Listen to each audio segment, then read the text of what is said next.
said that the President reiterated the message of tolerance and the importance that this is not a campaign against Islam or Arab nations generally. Has it been communicated to the administration from those nations, from that part of the world that you've been talking to recently, that is a highly critical thing for the President to do, not just once, but over and over and over again? If so, why? We are a country that judges people not by their religious beliefs or by their color, but by the fact that we're all Americans. So that was the first part of the message. The second part of the message is that we have a lot of friends around the world who are Muslim. We have countries that are long friends of the United States who are of the Islamic faith, and the President wanted to be very clear that this is not a war of, quote, civilizations, that this is not a war against Islam. This is a war against people who in many ways pervert what Islam stands for. Islam stands for peace and stands for nonviolence, and he wanted to make that very, very clear. Yeah, sure.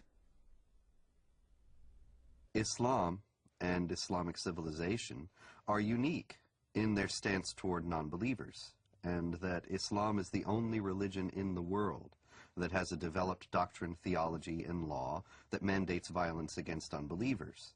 That there are peaceful Muslims, there are Muslims around the world who are moderate, who live in harmony with their non-Muslim neighbors and have no intention of ever waging war against them in any way. But the fact is that they have a very slim justification for their own peacefulness within the Islamic sources themselves. And they are only at peace with their neighbors insofar as they are either ignorant of what Islam teaches about how Muslims should behave toward unbelievers, or they have explicitly rejected, consciously rejected, those elements of Islam. There are, in short, peaceful and moderate Muslims, but no peaceful and moderate Islam. The idea that Islam is a religion of peace, however, is paradoxically enough held even by the most violent and radical of Muslims.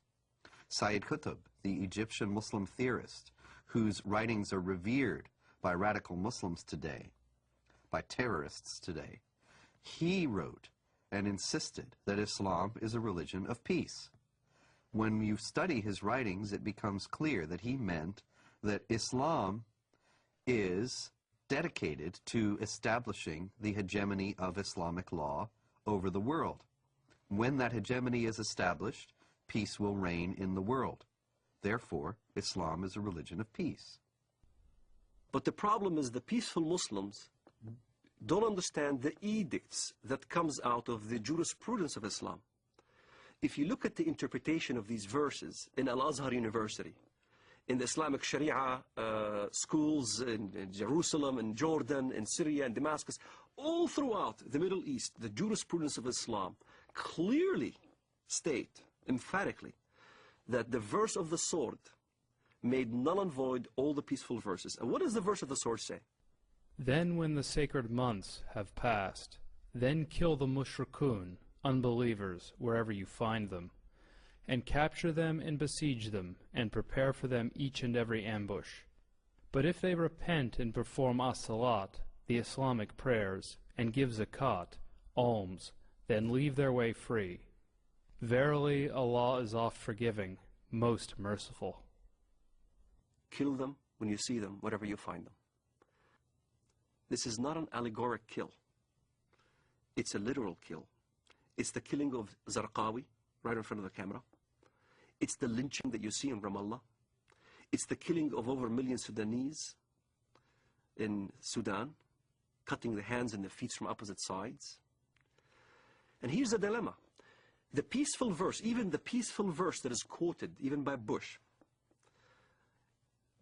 the verse goes as follows. Whoever kills a life without just cause, or for doing mischief in the land, then as he killed the entire earth. You'll find the same verse in the Judeo-biblical tradition. But most Westerners never skip after that verse, which makes very clear, but as those who do mischief in the land, then cut their hands and their feet from opposite sides and crucify them, literally.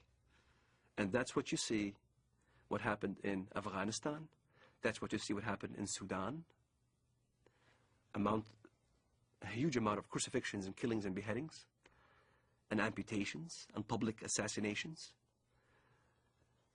They really want to revive Islam as it used to be. This is why they call it Islamic fundamentalism.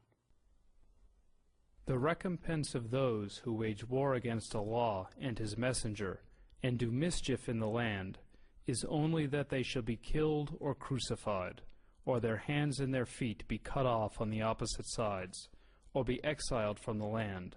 That is their disgrace in this world, and a great torment is theirs in the hereafter. The Prophet cut off the hands and feet of the men belonging to the tribe of Arina, and did not cauterize their bleeding limbs till they died. There is no assurance of what is known in Christianity as salvation and insurance of being saved and guaranteeing going to heaven. However, there are certain things that can help. So if a Muslim, for instance, died while he was practicing jihad, he is supposed to go to paradise. In the Islamist thinking, the assurance of your salvation is dying as a martyr. In accordance to the verse in the Quran, وَلَا تَحْسَبَنَّ الَّذِينَ قُتِلُوا فِي سَبِيلِ اللَّهِ أَمْوَاتٌ بَلْ أَحْيَاءٌ عِنْدَ رَبِّهِمْ يُرْزَقُونَ. Do not think that the ones who die in the cause of Allah in jihad are dead, but are living. So this assures salvation. This is the calculus behind modern suicide bombing. Many people will say, modern Muslim advocates will say, that Islam forbids suicide, and this is plainly dishonest, because all the advocates, all the defenders of suicide bombing in the Islamic world start out by saying this is not suicide. This is, the intention of the person is not to kill himself, the intention of the person is to kill others, and that is sanctioned because it is Islamic jihad. And if in the process they are killed themselves, that's an unavoidable consequence of their actions, and they will be rewarded with the reward of martyrs in paradise. Quran is quite clear about the heavenly reward for a jihadist who falls fighting in the path of Allah. He will be granted instant access to paradise, and a Muslim paradise is an extremely sensual one. It is full of huris, black-eyed beauties that will await the martyr, and the gratification that follows is eminently unsuitable for family audience. The Quran contains no guarantee of paradise except for those who slay and are slain in the cause of Allah. Verily, Allah has purchased of the believers their lives and their properties, for the price that theirs shall be the paradise. They fight in Allah's cause, so they kill others and are killed. Then rejoice in the bargain which you have concluded. That is the supreme success. In other words, the guarantee of paradise is for people who are killed while they are killing, to establish the hegemony of Allah, or Islamic law, in the world. Jihad in Islam can be spiritual or physical. The spiritual jihad is striving to be a better Muslim. But also there is a physical part of jihad that you cannot take it away from Islam. Jihad in Islam means struggle. That's what the literal meaning of the word, struggle. But what the West doesn't understand is that the hadith, the compilation of the traditions of the Prophet Muhammad of Islam, is almost about 100 hadiths regarding jihad. And if you look at every single one of them has the sword, war, or a military effort. And in the end of the expedition, jihad expedition, he said, now I resort to the jihad within, the jihad that is within, the self-struggle. And as a matter of fact, I had this dialogue with an Islamist one time. He says, Walid, come on, tell the West that jihad means struggle. I said, yes, it does mean self-struggle. You're right. Jihad does mean self-struggle. But so does Mein Kampf. Mein Kampf means my struggle. In the same fashion, the Islamists look at jihad.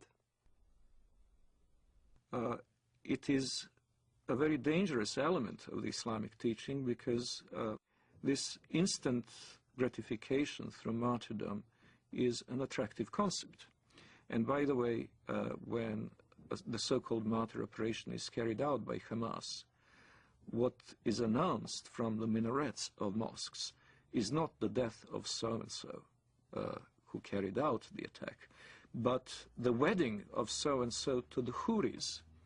In other words, they immediately make the implication that far from having to cry over his disappearance, over the end of his physical life, his parents should be happy and celebrate and throw a party because their son is now being not only transported into heaven, but greeted there with these voluptuous beauties.